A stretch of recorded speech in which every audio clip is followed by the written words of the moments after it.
കുട്ടി തൊഴുതിട്ട് ഇപ്പൊ ഇറങ്ങി വരും. നല്ലതുപോലെ കണ്ടോണം. വിഷ്ണുവിന് ഇഷ്ടായ സ്ഥിതിക്ക് എന്തായാലും മോശം വഴിയില്ല. എത്രയായാലും അവൻ എന്റെ അനിയനല്ലേ. അത് മാത്രമേ അവനൊരു കുറവായിട്ട് ഞാൻ കാണുന്നുള്ളൂ. ഇടിവെച്ചെന്നാലുണ്ടല്ലോ. ഈ ഇടിക്കുന്ന ഭീഷണിപ്പെടുത്തുന്നല്ലാതെ ചേച്ചി ഇടിച്ചു കാണുന്നില്ലല്ലോ. കാണാൻ വലിയ കൊതിയായിപ്പോ ഇല്ലയോ? എന്നെങ്കിലും ഇവളെന്റെ ദേഹത്ത് കൈവച്ച അതിന് ഞാൻ പ്രതികാരം തീർക്കുന്ന നിന്റെ എല്ലിളക്കിയായിരിക്കും. ഞാൻ വെറുതെ തമാശക്ക്. പേടിക്കണ്ട, ഞാനും തമാശക്ക് ഇടിക്കൂ. അമ്പലത്തിന്റെ മുമ്പിൽ നിന്നാണോ തമാശ? ഇവനാരുടെ വരുന്നുണ്ട് രണ്ടുപേരും. അതില് വെള്ള സാരി ഉടുത്തതാണ് ലതിക. മറ്റേ കുട്ടിക്ക് വേറെ പോകാൻ നിശ്ചയിച്ചിരിക്കുക. നമുക്ക് അങ്ങോട്ടോ.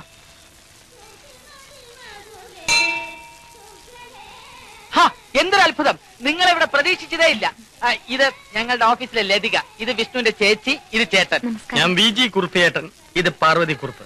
ഞങ്ങൾ വെറുതെ അമ്പലത്തിൽ വന്നാണ്, തെറ്റിദ്ധരിക്കരുത്. പിന്നെ അംഗവും കാണാം, താളി ഓടിക്കാന്ന് പറഞ്ഞ പോലെ ദിവസവും 4 നേരം താളി തേച്ച് കുളിക്കണം. അത് മൂപ്പർക്ക് നിർബന്ധ. ഇതാരാന്ന് മനസ്സിലായില്ലല്ലോ. ഇത് ഇന്ദു, KSRTCയിലെ പുതിയ വനിതാ കണ്ടക്ടറാണ്. കണ്ടക്ടറാണെന്ന് പറഞ്ഞാ പോരടേ, വനിതയാണെന്ന് കണ്ടറിഞ്ഞൂടെ? എന്താ സമയായോ? ഓഫീസിൽ പോണോ? വരട്ടെ.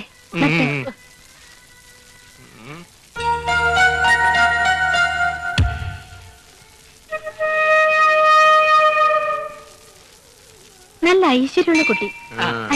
തെറ്റില്ല. ഏതായാലും വിഷ്ണുവിന് ഇഷ്ടമാണ്. 4 നേരം കുളിക്കാൻ ഞാൻ എന്തുവാടേ? ആനയാണോ? വെള്ളച്ചെടുക്കല്ലേ? ഒന്ന് കാള മനുഷ്യ. അതൊക്കെ പോട്ടെ. ആ KSRTC നിന്റെ ആരാ? അതെന്റെ വകയിലൊരു ഫ്രണ്ടാ. ഫ്രണ്ടല്ല, ബാക്ക്. അവളുടെ മുമ്പിലുള്ള കൊഞ്ചലും കുഴയിലും ഞാൻ ശ്രദ്ധിച്ചില്ല എന്ന് നീ കരുതരുത്.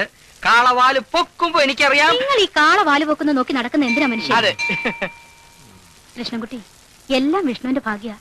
അല്ലെങ്കിൽ അവന്റെ എല്ലാ കണ്ടീഷനും ഒത്തിണങ്ങിയ ഒരു കുട്ടിയെ കിട്ടുമെന്ന് ഞാൻ ഒരിക്കലും വിചാരിച്ചില്ല. അവിടെ ഒരു ചെറിയ പ്രശ്നമുണ്ട് ചേച്ചി.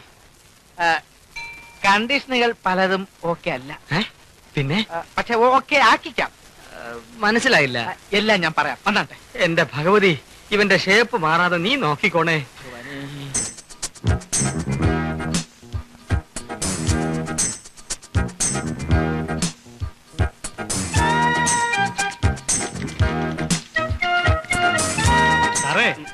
ഇൻസാറ്റ് എവിടം വരെ എത്തി? വ്യംഗ്യം മനസ്സിലായി. മനസ്സിന് അർബുദം ബാധിച്ചവരുടെ വികല്പമായ ആശയങ്ങളോട് താതാത്മ്യം പ്രാപിക്കുവാൻ എനിക്കല്പം ബുദ്ധിമുട്ടുണ്ട്.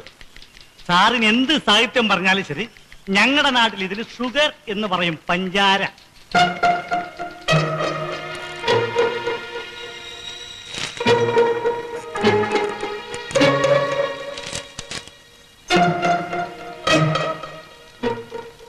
ഈ വിഷയമൊക്കെ എങ്ങനെയാ ഒന്ന് പ്രസന്റ് ചെയ്യുക?